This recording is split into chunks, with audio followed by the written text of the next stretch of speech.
আমরা বাংলাদেশ একটা জাতীয় পুনর্গঠনের কালে আছি।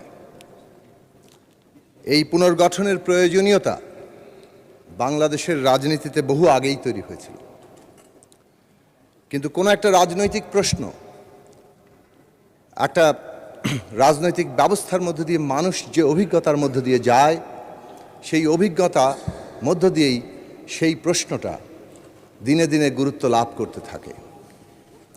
বাংলাদেশে বেশ কয়েকবার আমরা রাজনৈতিক সংকট দেখেছি, কিন্তু 2008 সালের 29শে ডিসেম্বর নির্বাচনের পর থেকে যে সরকার ক্ষমতায় এসেছিল, 2011 সালে সংবিধান সংশোধন করে বাংলাদেশের রাজনীতিতে সরকার এবং বিরোধী দলের মধ্যে যে দুর্লভ ঐক্য 1996 সালে তৈরি হয়েছিল নির্বাচনের জন্য তত্ত্বাবধায়ক ব্যবস্থা, সেই ব্যবস্থা বাতিল করে দেয় এবং সেখান থেকেই বলা চলে বাংলাদেশে একটি নতুন করে একদলীয় শাসন ব্যবস্থা কায়েমের সূত্রপাত ঘটে এবং সেই অভিসন্ধি পরিষ্কারভাবে পরবর্তী প্রতিটি সময়ের মধ্যেই আমরা দেখতে পাই যে দিনে দিনে শক্তিশালী হয়েছে এবং শেষ পর্যন্ত নির্বাচন ছাড়া, জনগণের সম্মতি ছাড়া এই দেশে একটা জবরদস্তি, কর্তৃত্ববাদী এবং ফ্যাসিস্ট শাসন ব্যবস্থা তার চূড়ান্ত রূপ নিয়েছিল।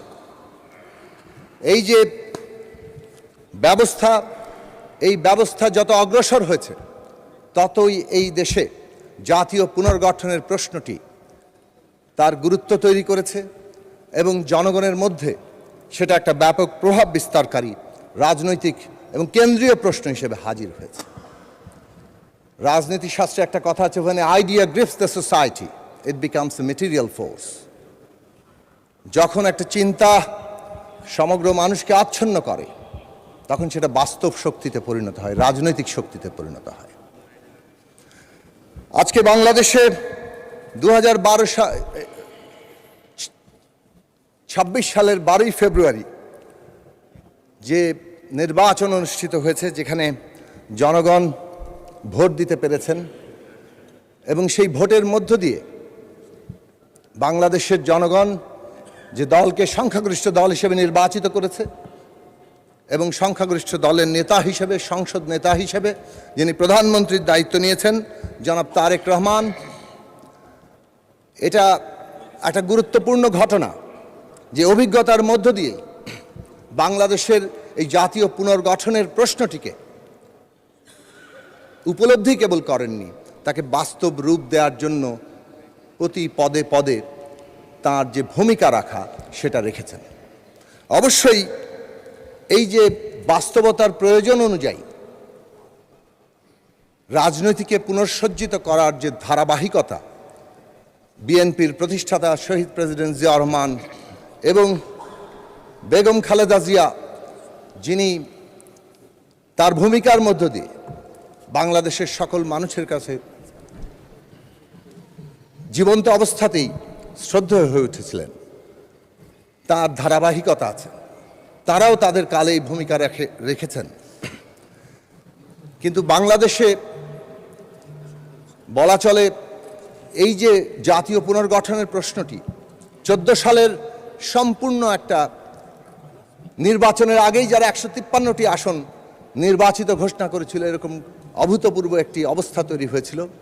তারপরে এই প্রশ্ন বেগম খালেদা জিয়ার নেতৃত্বেই বিএনপির মতো বড় রাজনৈতিক দল যারা রাষ্ট্র ক্ষমতায় ছিল, তারা এই দেশে পরিবর্তনের জন্য ভিশন 2030, যেখানে সাংবিধানিক পরিবর্তনের প্রশ্ন ইঙ্গিত করেছিলেন।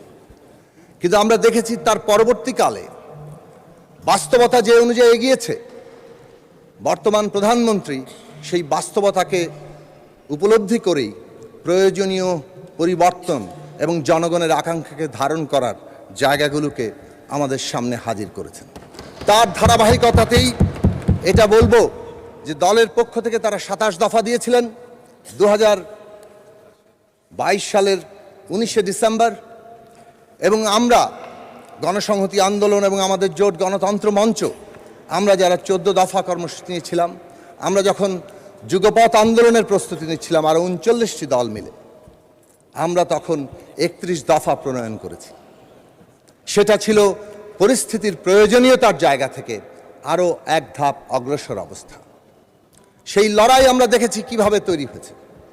গুম, খুন, মামলা, হামলা, বিরোধী দলের সকল দল যারা লড়াই করেছেন কিভাবে হত্যা, নির্যাতন মুখোমুখি হয়ে এই সময়কাল পাড়ি দিয়েছেন, কিভাবে সংগ্রামে স্যাবোটাজ করে একটি আন্দোলনকে ধ্বংস করা হয়েছে।